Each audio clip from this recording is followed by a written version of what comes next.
So yeah, first of all, how are you? Um, we know that this year you're not going to be riding anymore as a pro athlete. So how are you dealing with that? But how are you? Yeah. Oh, thank you. No, it's a pleasure to talk to you and to meet for a second time. I still remember meeting you in Traca this past year. Mhm. And yeah, overall, things are quite nice. I can't complain here in California. I was just in Hawaii doing some base miles. Yes, I am retiring. I'm done with chasing the perfect pro lifestyle and always living Mhm. for speed on the bike. But I get to decide how retirement looks like. Retirement doesn't have to be a complete goodbye from the space, and I have a lot of Mhm. clarity after this past year on how I want that to look. And instead of just trying to win one final race or something like that, it's actually more about lining up as a professional the last time. So I'm still training. Mhm. I'm still going to do my a farewell tour of the races I really want to be in the pro Mhm. peloton one more time. And who knows, maybe a beautiful moment comes from that. But also, um, the goal is to not try to make sure I win one last time. The goal is to embrace the pro racing for a final Mhm. season. So it's a Yeah, little bit different, but yeah, I'm still training. It's just it's now, for example, the family dictates the training. Like if there's a doctor's for sure. appointment or a school drop off, I do that instead of, this gets in the way of my training block and my hours. And, I can't make those same sacrifices that is for a perfect pro career anymore. Yeah, it's kind of like a new stage of your life, a new chapter. No, it's kind of like Hmm. sometimes it's a bit difficult to accept it. No, Yeah. because like the routine as a pro athlete is super like you have to be super disciplined and it's hard sometimes. It's very tough. So now it's kind of like less pressure. Now it feels good. Also, I think that it A has to hundred be percent. that part of like enjoy it. That There's a part that little like bit. so many years as an pro athlete, pushing yourself so much with a lot of pressure. So right now it's like kind of chill, no, at the end of all. Yeah, 100%. Mm. Yeah, I am done pushing myself in that way.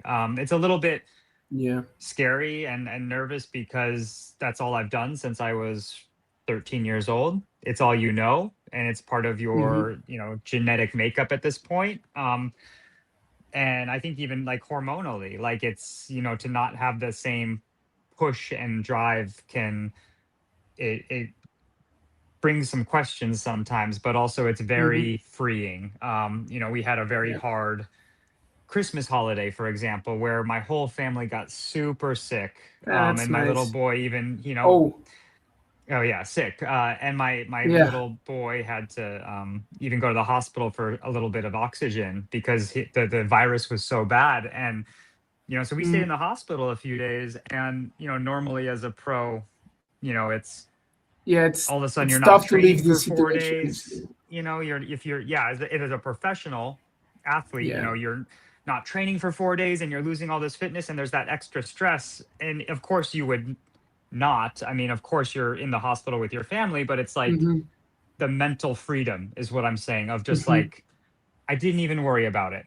I picked back up Yeah, for training sure. once the family was healthy again, and Yeah. so it's all good. Yeah, no, it is, the less Yeah. pressure is nice. Yeah, sometimes like being an a prod lead, it's kind of like you're kind of like an slave, that you're like Hmm. training every day, and if you're not do it like one day, it's like, oh my god, like.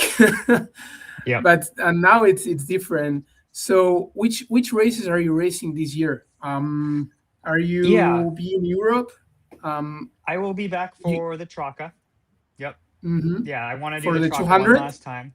No, the 360. three? Um, Also, and I and we'll I'm be playing racing with. together.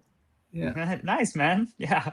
yeah. Uh, yeah. I wanted to do it one last time, and Hmm. I'm trying to. I don't think this year, but I'm playing with the idea of some super long stuff, maybe the Traca 560 or the Unbound Hmm. XL. Maybe not this year, maybe next year, but I feel like a part of gravel that I have not done is into the night, like pushing all Mm, day and all night. And that all, and because right now gravel racing is still so fast and high performance racing only. mhm, So this is the extra long, the XL stuff is this some a part of gravel that I have not explored yet. So I want to do that now mhm. that I have time. All right. But more for personal than for like trying to win it. Yeah.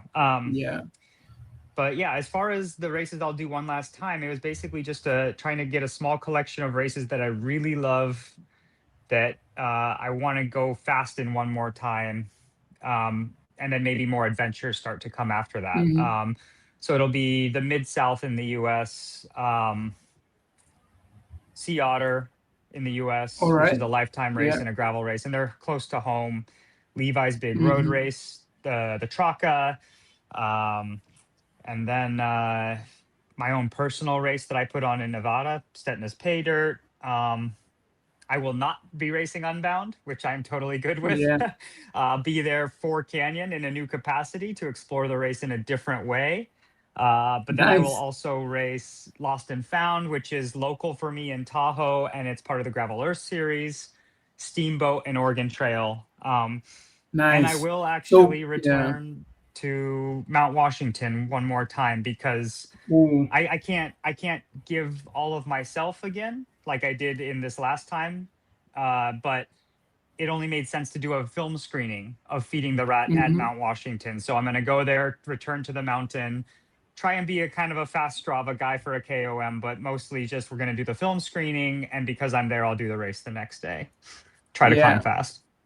That's cool. Yeah, that's one thing that I wanna like talk with you about, like mountain Washington hill climb. How was that extraordinary challenge? I saw you that you've been trying to push yourself so much. It was like kind of like a challenge, that basically you want to beat your dad. Hill climb, right? How was that? Yeah. Explain a bit like that extraordinary challenge that you've been into it.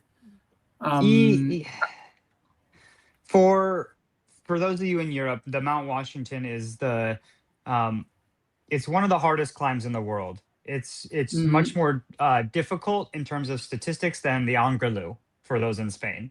It's really steep, and it's also home of the worst weather in the world. They have the highest wind ever recorded on the mountain, because where it sits geographically on the east coast of the US, it's mhm. the wind from Canada comes and meets the Atlantic Ocean, and it creates its whole own environment. And beyond that, there's only 2 days of the year that you're allowed to ride a bike up this mountain. It's a private road to the summit. Mhm. So basically, to get the record, it's one of the hardest climbs. You have to be in the peak shape of your life, the lightest weight you could be, and then you have to be lucky that there's no bad wind.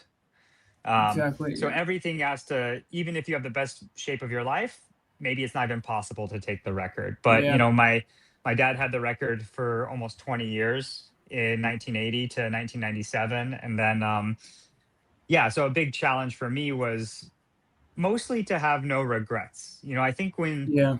when you're in the final years of your pro career, there's all the there's all the what ifs. Like, what if I Mhm. had a better diet? What if I trained a bit different this way? What if I did more altitude or heat training or everything right? And so for me, it was not about, it was hopefully winning, but it was more about Mhm. doing everything 100% one last time, so that when I finish, I can let go and be at peace. Yeah. There's no So it's like more.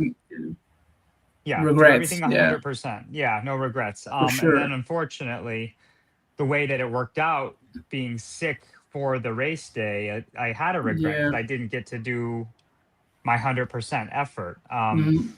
So it was about, the story changed from 100% one last time and ending my career on a beautiful moment, to Mhm. how do we face reality, and how do you find peace knowing that we don't get to write our own history per se. So yeah, it Mhm. was an interesting. Yeah. Well,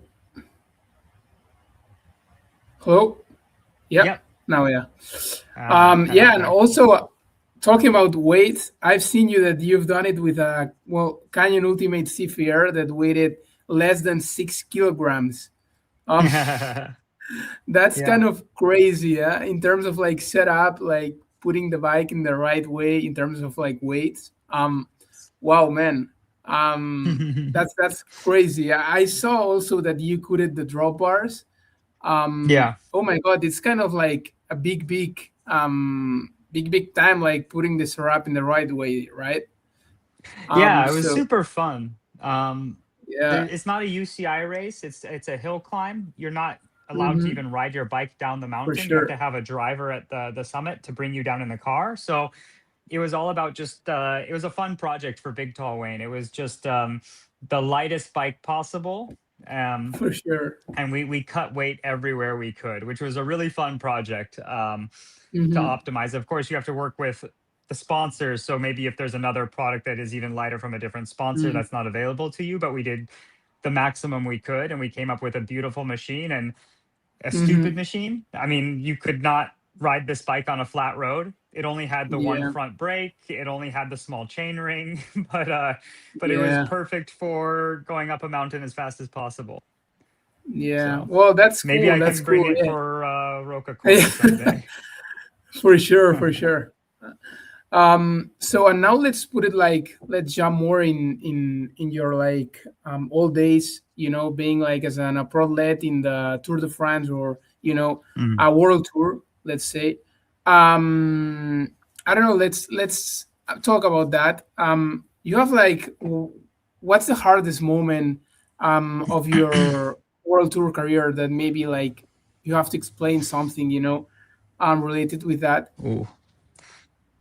I mean, for me, I was in the world tour from 2010 to the end of 2019 for 10 years. Mm-hmm. I was racing in Europe before that as an under 23. Yeah. Um, and I mean, my hardest moment was very well documented because it got a lot of publicity, but it was the crash in the Vuelta País Vasco in Mhm. 2015 where I destroyed my leg. Yeah, And it was, remember the it. fault of the organizers there. It was the unmarked metal poles in the middle of the finishing sprint, in the middle of the road with no protection, and it became a high profile case because it was such a dangerous Mhm. situation. And I'm proud that I came back from that and I saved my career and I did a few more years in the world tour after that. And I also continued to race now. Mhm. But it's, Yeah. a lot at that time, a lot of teams thought I would never race again. A lot of teams stopped talking to me, even though I had had a good season and good seasons before that. Yeah. So I was really fighting for my career. Yeah. And that was the most Yeah, difficult moment, is to save my career from that. for The sure. doctors said, um, depending on how the bone heals, if the bone doesn't heal correctly, we might have to cut your leg off. This was a Well. possibility. So I'm proud of the fact that I've been able to have a nice career after that, even though Mhm. I'm definitely not the same athlete. There was For sure, Pete yeah. before the crash, and there was a Pete after the crash, both physically and mentally. Um, but um, it's also a little bit disheartening to see that the UCI hasn't ever changed anything. I'll be honest. Mhm. I mean, you've seen there was a crash with a metal pole this year and last Mhm. year, and I remember Steven Kroschweig hit a metal pole in a race in Spain. It's Yeah. the UCI pretends they don't have responsibility in this safety regard, and they will never Mhm. change. Yeah. No, it's very, very tough moment. I've seen you. In the past, I remember that crash. It was like kind of big, you know. Mm. So yeah, man, it's cool that you're okay and you, at the end of all, you had a big career. So, nothing to Yeah, it regret was about that. it was a different career. For I'd like sure. to think Yeah. it made me a better person. I mean, there was the Pete before the crash that was um, starting to do some GC for Team BMC and Yeah. doing top tens in the world tour on mountains, and also living Yeah. as the dedicated pro athlete. And then there was the Pete Yeah. after the crash who realize that there are people who are always with you, and then there are people who are with you only when times are good and they disappear when times are bad.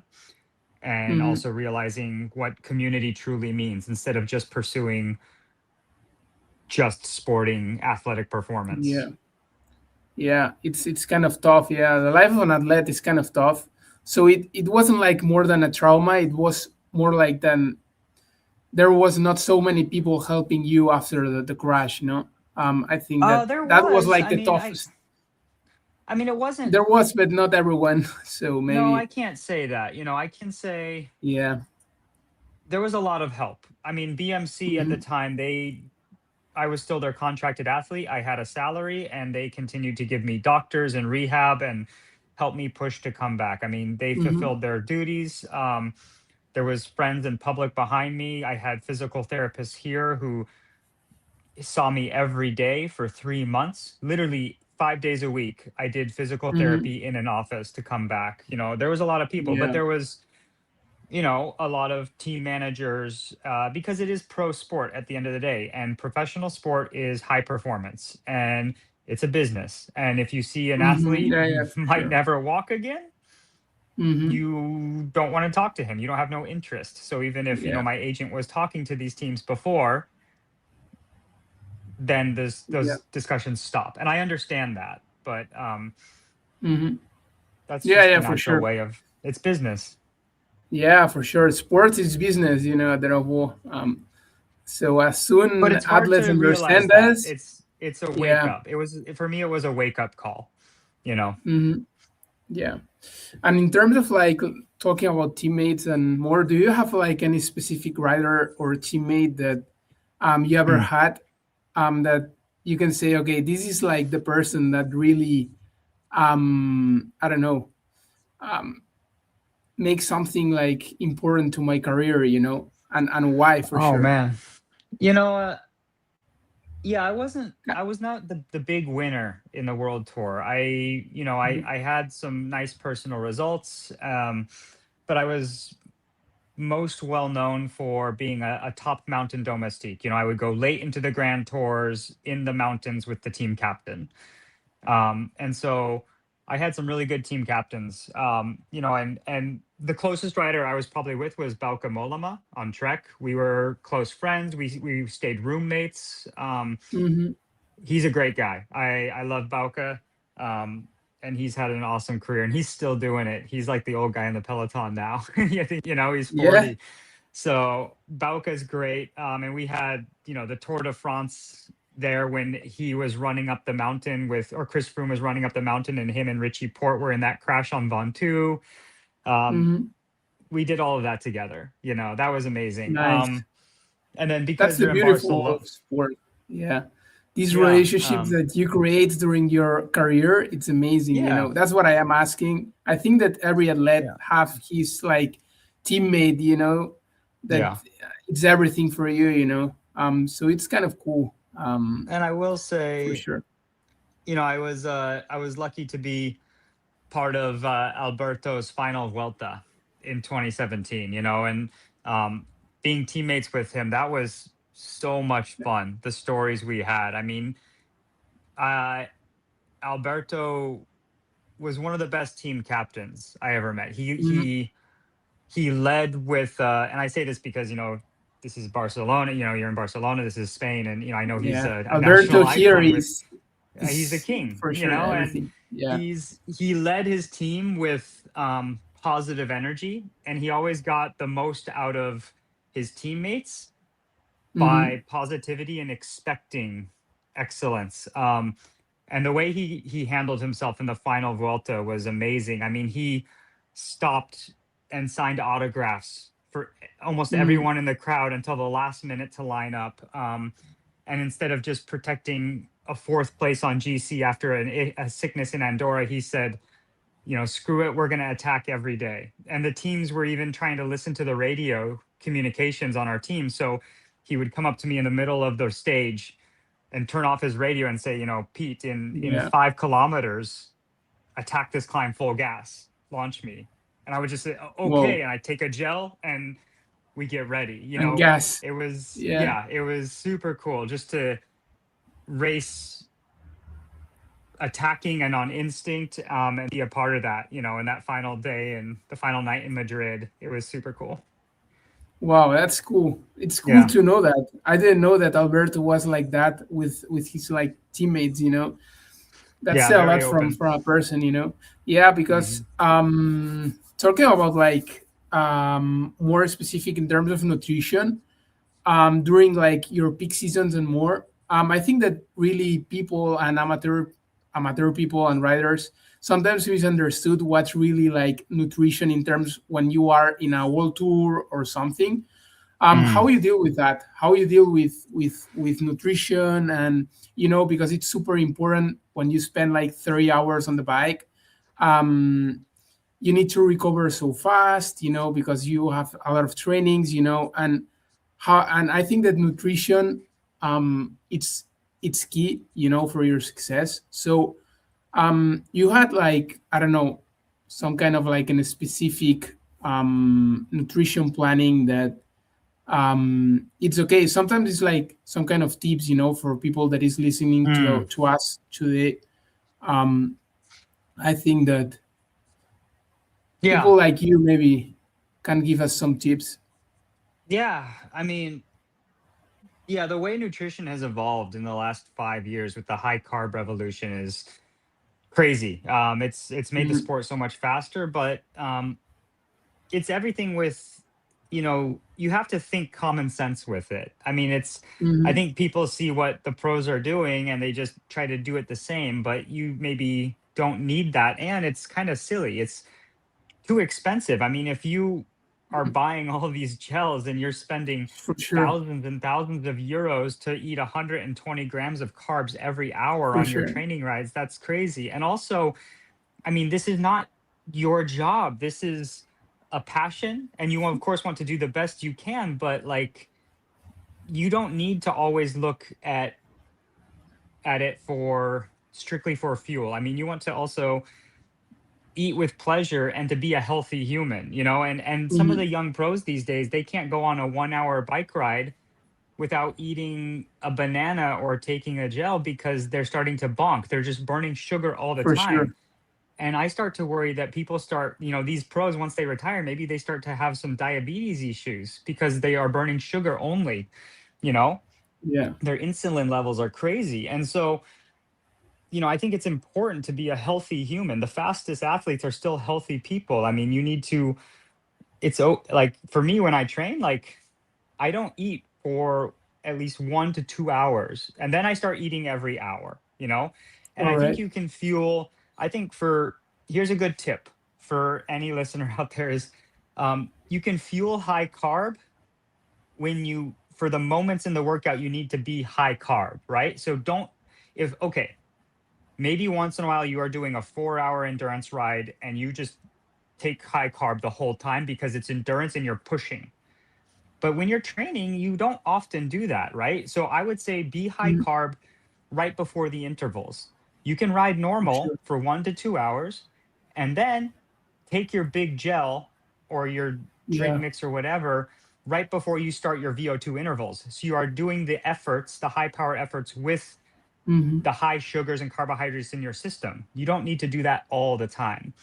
That's my biggest Yeah. takeaway. And also, I mean, Yeah. realize that it's for fun. Yeah. Like Because I mean, it eating afterwards is fun too. Like if you mm, fuel high carb, you're usually not hungry after a workout, but like I don't know, like having an extra bocadillo is way more yeah. enticing than having another gel in the ride.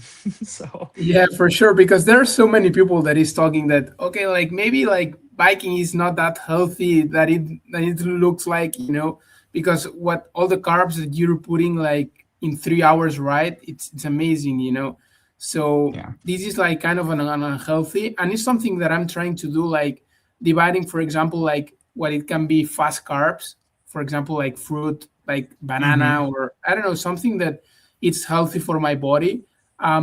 I think that I'm starting to take into account this kind of like food when I'm on the bike that is healthy, not just like gums and because Hmm. then is I don't know, it's not that healthy. It's like Yep. too much soda for my body, so Yeah. I don't I know, mean, it's you need something that to, I'm improving. if Yeah. you have a race goal, you need to be able to absorb the sugars Hmm. and the gels and stuff. So you need to practice that a little bit. But a Yeah. 100%, I mean, eat bocadillos and bananas and on your rides. Like this is it's enjoyment and it's still fuel. You will still feel good and you can push after it. Yeah, and Um, it's fast fuel, like yeah, fast and it's carbs. important to know how to burn. Your body needs to know how to burn fat too, not just burn sugar Hmm. all the time. That's really important Yeah, for for general sure. health and for sport. Hmm. If you can Yeah. burn fat in a higher capacity, then your body holds onto those sugars for later. And we Yeah. went too Yeah. far in 2010 era with Team Sky. We did it too much. We were Hmm. only riding fasted too long. So there's a limit, but it's Yeah. still important to be able to burn fat. Yeah. Yeah. Well, yeah, it's definitely it's a good tip. For all these people that is listening today, it's a healthy tip, and I think it's cool. Um, and really, I want to ask you about like the mindset that really athletes, because we know that biking is and road biking is something that it's really hard. Really elite pro riders are like putting a lot of hours on the bike. So what you will say that really separates riders who really make it and win, for example, a world tour like I don't know, Tour de France, or those who really winning like than those who really don't win it, what really is about like talent, is about like mindset or discipline, or what it is then that these riders ended up winning a world tour. I mean, at the top level, Mm-hmm. okay, take away Tade and Matthew. They're a different level, right? Go to the normal Today world is. tour rider. Yeah, we're not talking about Tade right now. In the world tour, everyone who's got there is insanely talented. And there's levels of talent, but everyone are the best in the world. So then it becomes mindset for sure, I think. Hmm. Um, and luck, obviously. Yeah, It's for racing, sure. it's team tactics, but it's the willingness to suffer and the willingness to be ruthless. Um, Hmm. but I can also say to even make it to the world tour, I mean, there's so many engines, and I think we see that mostly in gravel right now, is that to get to the world tour, there's a lot of luck involved. For every one rider from my generation that made it to the world tour, I can name five or six who had the same engine, but just for whatever circumstances, maybe it wasn't the right development team, maybe it was a bad season in their final under 23 years, some sicknesses, a bad Hmm. crash, whatever it was, they Yeah. didn't get the opportunity, even though they had the engine and the talent. So, um, a lot of it is the riders who, I think you look at the World Tour peloton, Hmm. and the talent is five times bigger of people who raced who could have the engine. And we see that a little bit with gravel right now, is there's riders who maybe didn't make it to the world tour, but it wasn't because they weren't talented enough. It's because they didn't have the right luck in their career, but now there's a new angle where they can still try again. Um, Yeah. some riders are finding gravel because they just love gravel off-road racing, but other riders are finding gravel because the road maybe didn't work out, even though they have the engine Yeah. and they know they have the engine. Yeah. And so I see a lot of people online saying, "Oh, gravel is just not as good as the World Tour," and I Yeah. don't think that's true. I mean, the World Tour are all guaranteed to be the best riders, but um, the watts I'm doing in gravel races are, I mean, it's mostly the sport, but they're higher than when I was racing in the World Tour. I have Hmm. to do more in gravel now than I did in 2019 in the World Tour, which is crazy. Yeah. Yeah. Yeah, yeah, no, no. And talking about like gravel, we know that gravel right now is booming. There's a lot of Mm. people that I think that it's like opening a lot of doors to these amateur people to really compete the races. Because the difference between like road and gravel is that in road you have to be elite to compete.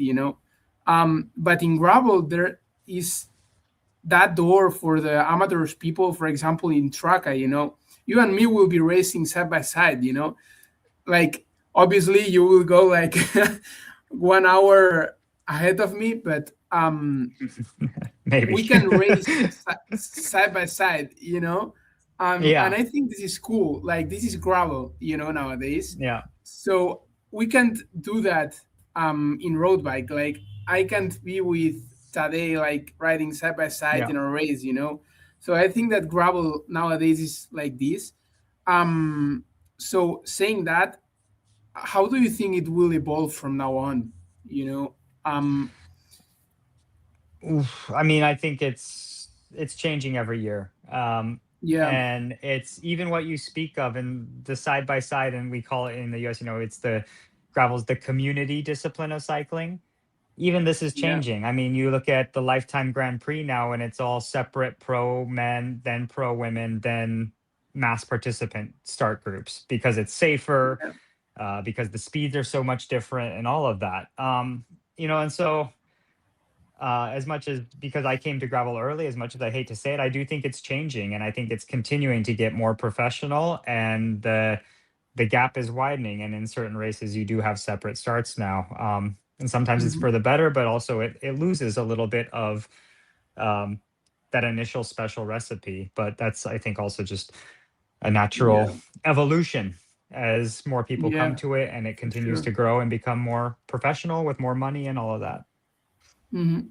Yeah, and other thing that at least me I'm appreciating is that, for example, like another difference is that in road bike, there's like in the world tour, you are competing as a team, so you have the team and you have one leader, and there is like gravel that is like kind of like more individual, but Hmm. for example, this like last transfer window that, for example, we saw Keegan Svensson going to Specialized of Road team.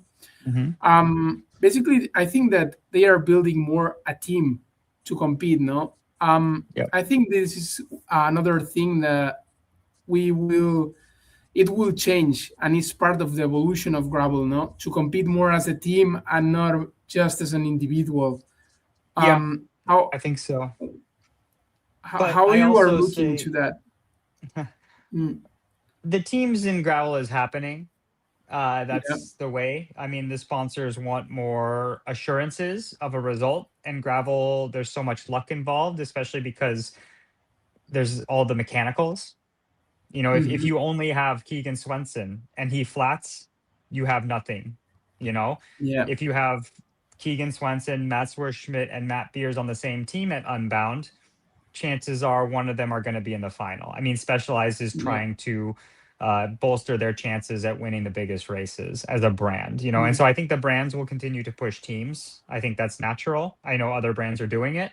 Um, but it won't ever be the same as road. I don't think you're going to necessarily see, unless the course really favors it, I don't think you can just have domestiques leading out for one team leader because there's so much luck involved. I think it's still yeah. more get through the first half of the race and the fights and the tactics and the crashes and the mechanicals and the flat Hmm. tires. And then you see where your riders are. And hopefully you have, 2, 3 riders still that can start making moves for the final. And everyone takes their chances instead of all working for one rider. It's Yeah. it's a lot more um, I think the tactics will be a lot more spontaneous and in the moment than pre-race plan, so to speak. Yeah. Yeah. Yeah. Yeah. For sure. Yeah, that's part of the, I don't know, part of the wolf. But yeah, it's true. And now, like, talking more about, like, because I feel like in gravel there's like two sides, Europe and USA, and you've Hmm. been part of these two sides. How different is the gravel scene in the USA and compared to Europe, because in USA you guys have the Grand Prix that Hmm. basically is, I don't know if the biggest competition in the world, probably in the USA. But how is the scene, like the gravel scene, is compared between USA and Europe? I mean, they're so different. And I think it's Hmm. important to explore both. And different athletes do well at different styles of racing. I mean, I think Hmm. the USA is where the racing side of it really started first. And that's where the most money is, the healthiest Hmm. races, the really yeah, it's like it's the biggest market still, I think. But then Europe is the Yeah. biggest cycling market globally. And now that they have found, and you guys have found gravel, it's growing and it's becoming just as big, if not bigger. But I still think the biggest global races totally are Hmm. generally in the US. That said, they have their own specialists. I mean, and Yeah. I think that comes down to the natural geography. Gravel for road cycling, a road is the same whether it's in Spain or China or America. Yeah. In gravel, the terrain is all different. The rocks, the dirt, if it rains, the mud is different. It's whether it's sandy or sticky. And Yeah. so riding gravel in Kansas is so different than riding gravel in California. And that's so different than riding gravel in For sure. Catalonia. And so the way that races are happening is totally different. Europe is much more condensed. Your towns and your cities are much closer together. There's not as much, the US scene of a gravel road that goes for Exactly. 30 kilometers in one direction. You don't have that in Europe. So it's a Yeah. whole different style of racing because the culture and the geography is different. And people Yeah. are obviously specializing in where they live and train. For sure. But also, like, talking about that, we've seen like some athletes from Europe racing the lifetime Grand Prix. Hmm. I don't know, like for example, Denmark athletes. Yeah. So it's like kind of weird, no? Um, I mean, it's not weird. It's the Lifetime Grand Prix is the biggest prize purse in gravel. It's a half mhm, million euro, it's our dollars. mhm. It's the races that have the most money, the most coverage, and are still like leading the way at the front in my mind. The Yeah, UCI is not doing that. you know, yeah, Nobody knows who's winning the UCI calendar right now in gravel. for Everyone sure. knows what's happening in the Grand Prix. The thing is, the Grand Prix is an off-road series. It's not a gravel series. We're doing it in a very American way that makes Hmm. sense here. And Yeah. uh, this year, Cam Jones and Pelot did super well, but that was the first time a foreigner had really done well because um, all the races are super different, and Leadville as a mountain bike race. Little Sugar is a super technical, like cross country mountain biker course. Like a gravel racer, I would not do well there if I tried. So it's it takes a much varied and a much more specialized type of Yeah. rider to perform in the Grand Prix because every race has its own qualities. I think you think of it as more of an all around rider versus Hmm. a true gravel racer, if that makes sense. Hmm. So I don't Yeah, know yeah, what the for new sure. riders will do in the new Europeans coming. I think some will probably do very well, but some will probably be But nowhere. yeah, it's difficult. It's tough. Like being Keegan in the lifetime Grand Prix. It's, oh my god, Yeah. that makes the competition, like, to win it, like super super difficult. Well, and Yeah, that's you know, also if why they took there are away come. two of Yeah. they took away two before it was such an altitude heavy series because so much of the US is at altitude, all the Hmm. Colorado mountains, Utah, For everything. sure. So for the last 3 years, they had so many altitude races. To be competitive in the series, you had to be Hmm. acclimated at altitude, and that's much harder for European racers. Yeah, In the for US, you can sure. just live high in half the towns. Um, so that's why this year they actually took all the altitude races away except for Leadville, and you saw some foreign Yeah. riders start to do better. Yeah, yeah. It's one of the races that I have on my mind is Leadville, but it's Hmm. so tough because of the altitude. The town Yeah. is crazy how altitude Yep. it is. So wow, man, it's kind of like a beautiful. I've seen like the other day that for Leadville and the sugar, I think there's like no drop bars, right, for this year. It's banned. Yeah, I saw them do that. Yeah. Well, I think it's kind of like safety thing, um, that, Yeah, I guess. you know. But I don't yeah, know. I was not in the discussion. I don't yeah, worry yeah. about it now. But yep. Yeah. Well, anyways, just to close, Yeah. what about you also? What's in front of you? We know that you're working with Canyon and, helping the athletes in the world Hmm. of gravel. But what projects do you have in mind and in front of you? Let's talk about that. Just to close, Yeah. you will be in Santa Bay with them. Yeah, I think I'm gonna do some commentaries with them, which will be fun. But Yeah. I love this gravel space, and being one of the early guys there, it's I want to continue to help the discipline in the best Mm-hmm. way I can. Mm-hmm. And that's doesn't have to be racing in the very front of the races anymore and promoting it this way, but using Yeah. everything I learned in my road and gravel career to help Mm-hmm. the next generation and the sport move forward is what Yeah. I'm passionate about now. And so um, I'll continue to go to events and to promote events and showcase events with my own Mm-hmm. attendance sometimes. Maybe sometimes Yeah. I go fast, maybe sometimes I go party pace. I will Well, continue the thing to right help. now is to enjoy it. No, I Exactly. So think. I want to enjoy gravel on all angles, not just the pro racing Mm-hmm. angle. That's my selfish goal. Um, I want to help the next generation and the future pros, all the things I've learned Mm-hmm. with tactics, but also how to privateer the business of it, working with Yeah. sponsors, all of that. So I will help Canyons athletes, and there's another male pro here in the U.S. that I'm aligning with the Cliff family, which is my helmet Oh yeah. sponsor. And so we have Mm-hmm. a second rider there now, and I'm helping him. He's got a lot of talent, and All he'll be right. in the Grand Prix this year. Um, Nice. It's young. he's just out of under 23. I think he's going to be 24, 25 this year. Yeah, What's his 24. name?